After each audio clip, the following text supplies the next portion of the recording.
The ballroom glowed with warm golden light. Crystal chandeliers shimmered like quiet memories from another time. Soft music drifted through the air and the scent of fresh white roses wrapped around every guest. At the center of the room stood Helena Whitmore, age 52. She was the wife of Richard Whitmore, age 58, the respected CEO of a powerful company. Helena wore a white silk gown and held a bouquet of ivory roses. Her smile was polished and bright, yet her eyes searched the room as if looking for approval. This evening was meant to celebrate her husband's success. A grand charity gala hosted in their honor. Old colleagues in black tuxedos spoke in careful voices. Women in elegant gowns stood tall with practiced grace. Cameras flashed softly. Across town in a quiet apartment lived Loretta Hayes, age 55. Loretta worked as a cleaning lady in the Whitmore office building. She had strong, steady hands and calm, thoughtful eyes. Her skin glowed like polished mahogany beneath the warm kitchen light.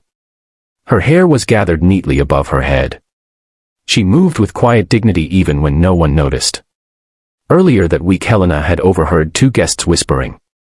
They spoke about inclusion and diversity and how important it was to invite everyone to the table. Helena felt irritated. She had built her life on status and appearances. To her, the cleaning staff were invisible. In a moment of cold humor, she told her assistant to send an invitation to Loretta. Not out of kindness, but as a private joke.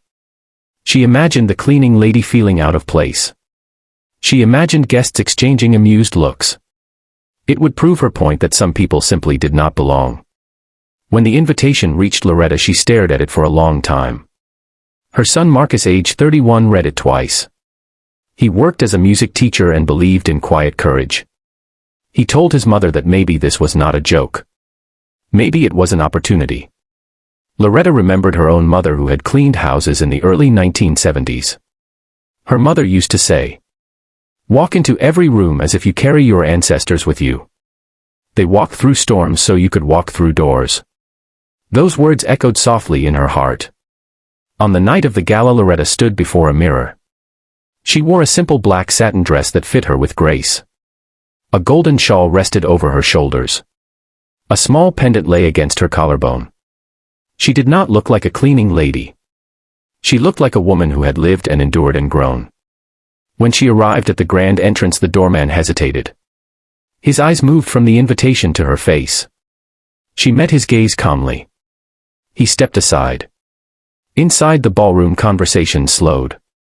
One by one, heads turned. Helena saw her first. For a moment she did not recognize the woman walking toward her. The golden shawl shimmered under the lights. Loretta's posture was straight. Her expression peaceful. Richard noticed the silence spreading through the room. He followed the direction of every gaze. His breath caught slightly. Loretta moved forward with steady steps. Each footfall soft against the polished floor. She felt her heart beating, but it did not race. She remembered her mother's hands. Rough yet warm. Guiding her through childhood. Helena forced a smile. She stepped forward. "Welcome," she said in a voice that sounded thinner than she intended. Loretta inclined her head. "Thank you for the invitation, Mrs. Whitmore." It was unexpected. The words were simple. But the tone held strength. Guests watched closely. Some expected awkwardness. Others expected humiliation. Instead, they saw something else. Richard stepped closer. His voice gentle. "We are honored you came."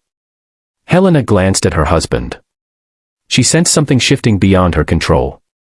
As the evening continued, Loretta did not shrink into a corner. She greeted people with calm warmth. She spoke about raising her son. About working hard. About faith and patience. A retired judge, age 63, found himself listening to her story about caring for her father during his final years. He wiped his eyes quietly. He remembered his own father and the way time had slipped through his fingers. A woman in her late 50s who had once marched for civil rights felt her throat tighten.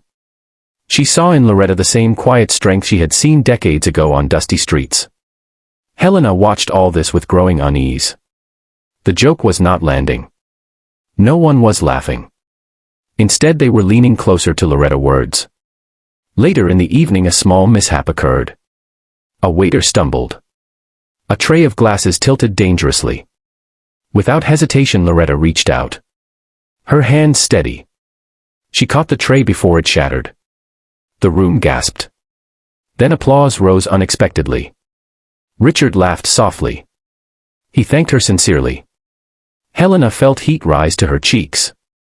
She realized something uncomfortable. The woman she had invited to mock was commanding the room with grace. During dinner, Loretta found herself seated beside Richard. He asked about her life. She answered honestly. She spoke of long mornings. Of early bus rides. Of pride in honest work. She did not complain. She simply shared. Richard listened with genuine interest. He thought of his own beginnings. A small house in a quiet town. A mother who stitched clothes late into the night. He had nearly forgotten those roots. Across the table, Helena sat stiffly.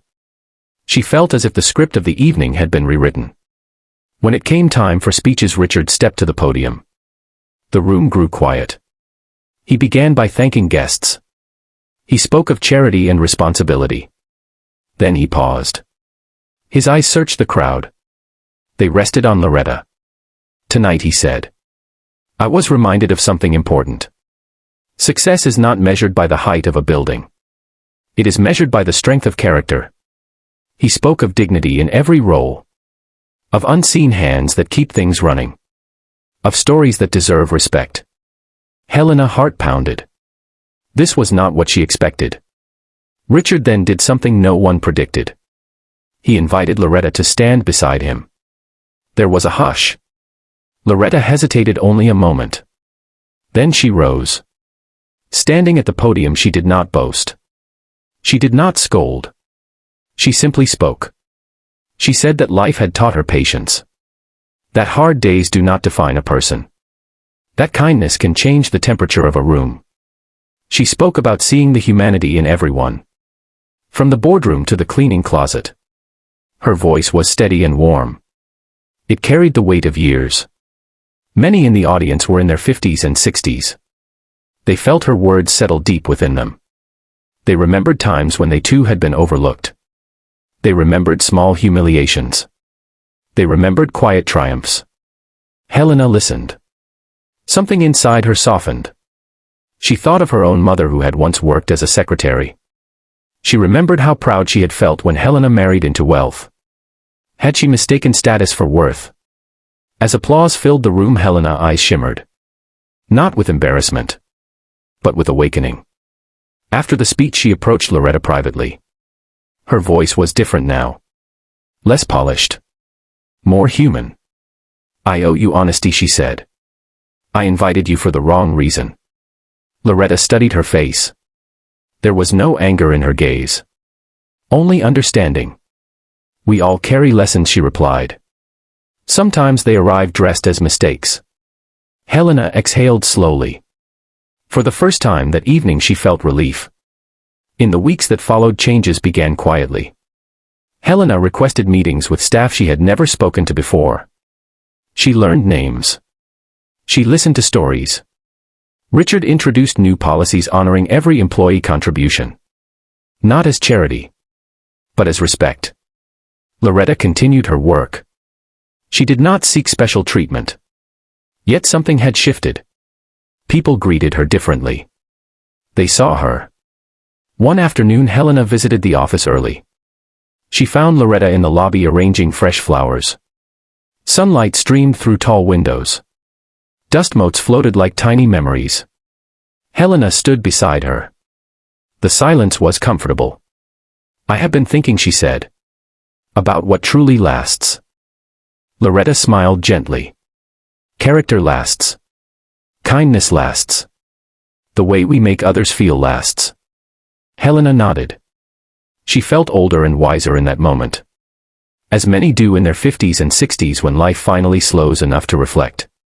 She realized that laughter at someone's expense leaves an empty echo. But lifting someone up creates harmony. The story of that evening traveled quietly through the community. Not as gossip, but as inspiration.